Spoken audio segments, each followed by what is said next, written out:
Welcome, guys. Happy New Year. Were you the world's busiest racing driver last year? Yeah, to be honest, I tried to do as many championships as I possibly could. But, you know, the thing about it is sometimes you have to if you don't have a full-time program, you've got to try and do fit in as many races as you possibly can. And last year, the Australian, Danish, a couple of World Championship races. And it was nice to do a few races in the BTC. So, yeah, I thoroughly enjoyed myself. Was it detrimental to any full title tilts that you were swapping and changing so much? Well, I think ultimately, you know, we finished third in the Danish Championship, despite only doing 5 of the 7 rounds. So, in all reality, if we'd actually been committed to that as a full season, then the likelihood is we would have won it. But you know, sometimes you can't have it all. And you know, racing in the championships that I did was fun and kept me out of mischief for the most part. And yeah, it was good. Huffy, you were no less busy but slightly more consistent in the World Touring Car Championship with Chevy. Good year for you? Happy with what you achieved? Yeah, cracking season, I think. Considering we started with a brand new car, the first 2 in Mexico and Brazil were ultimately very hard work. We arrived there a little bit further off the pace than we wanted to be. It was parked there, wasn't it, 12 months ago? Yeah, the new it was. Cruise. Yeah. But then we got a home and developed it a bit. Bolted a bit of speed on overnight and turned up to Morocco, put it on pole and won both races. So the speed definitely came out of the car, and it's getting faster and faster, more and more consistent. But no, I haven't had quite as busy a year as Jimmy here, for sure. What's the plan of attack for 2010? You've got a new superstar teammate. It's going to be difficult, isn't it? Yeah, it's going to be a tough year. But then, you know, I think every year as a professional driver is very tough. I had Jason as my teammate, Plato, in 2004. And then obviously having Alan, and Nicola Larini as your teammates, never an easy thing. But, yeah, obviously Ivan is very quick. He had his first go out in the car last week in Valencia. And I'm looking forward to it. I think it's going to be good. It's brought fresh blood to the team, obviously. He's brought new ideas, and obviously he's got a wealth of experience with development and so on, and it's going to be exciting to see just how he works. Actually, to be fair, he does actually. One little tip from when I was teammates with him, he is a little bit conscious about his weight, right? which actually, to be fair, is actually quite funny because much as he swaggers around being French and all that, but he but he does. But he tried to lose weight. He went on the slim fast diet and he had all the shakes and everything. But what I used to do was when we had a team meeting or debrief after the qualifying, basically I used to get the chef to bring chocolate buns and put them in the middle, because the meeting used to go on for about an hour and a half. So he used to come in and put the chocolate buns on the table, and he couldn't resist them. So his shakes used to go out the window, and he used to be munching the chocolate buns. And by the end of the season, he said, Jimmy, I heard that the chef was, you told him to bring the chocolate buns into the meeting. Anyway, so he blamed me for being 100 kilos. Classic. Such a tease. Yeah. you raced in World Touring Cars for Lada. Lada without a real pedigree in racing. What was that like? Well, I mean, you know, a lot of people sort of laughed at what I was doing, but to be fair, the vodka was good, and you know, it was the difference between holidaying in the Maldives or Scarborough. So, no, but to be fair, we had a good time, and we made some progress with the car. We scored some points for them, and you know, it's a shame that for me, I'm not sort of continuing with them next year, but like I say, it was an interesting program, and it did sort of put a smile on a few people's faces. But you know, the reality of it is, if continued next year, there's every chance that Lada could have won its first World Championship race. So from my side, I'm a little bit disappointed, but you know, one door shuts and another one opens.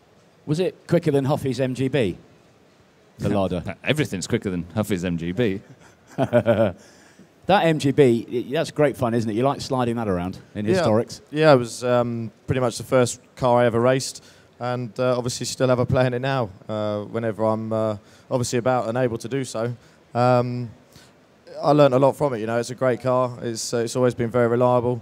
It's looked after and maintained by John Wilshire, and it's just a great fun car. It's a great championship, and it's nice to go back to a championship like that where there isn't any pressure, and it's how, you know, most of us all started off in motorsport. Everyone helps each other out, It's a lot of fun. You know, everyone's having barbecues and stuff in the evenings and making it very much a social event. So it's great to get back to those weekends and just get back to enjoying sort of grassroots motorsport.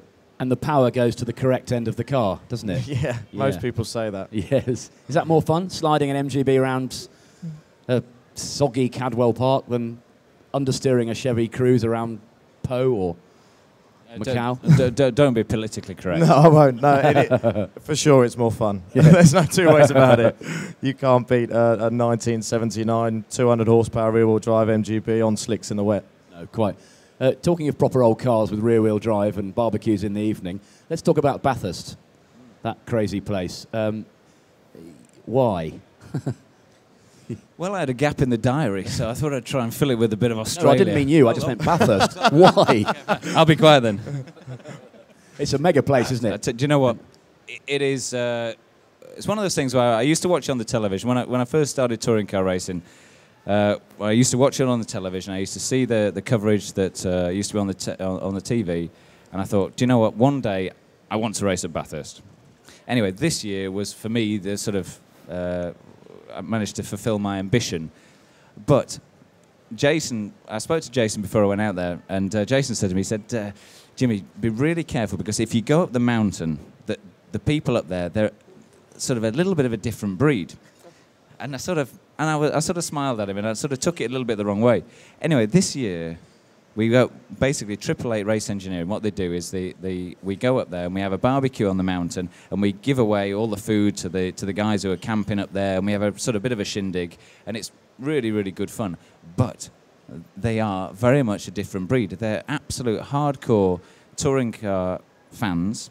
They've followed it for years, and they're very much in sort of one camp or the other. They're fiercely protective over Ford or Holden. And to the point where you go up there, and if you're driving a Ford and they're Holden fans, they'll boo you, they'll throw things at you. I mean, it is a totally different world to the UK. Obviously, everybody comes and everybody has their favourite in the UK, you know, whether it's Jason or, you know, Rob or Andy or whoever, and everybody supports their own people. But across there, you're either Ford or Holden, and, you know, you are the enemy if you're driving for the other camp. And it's amazing.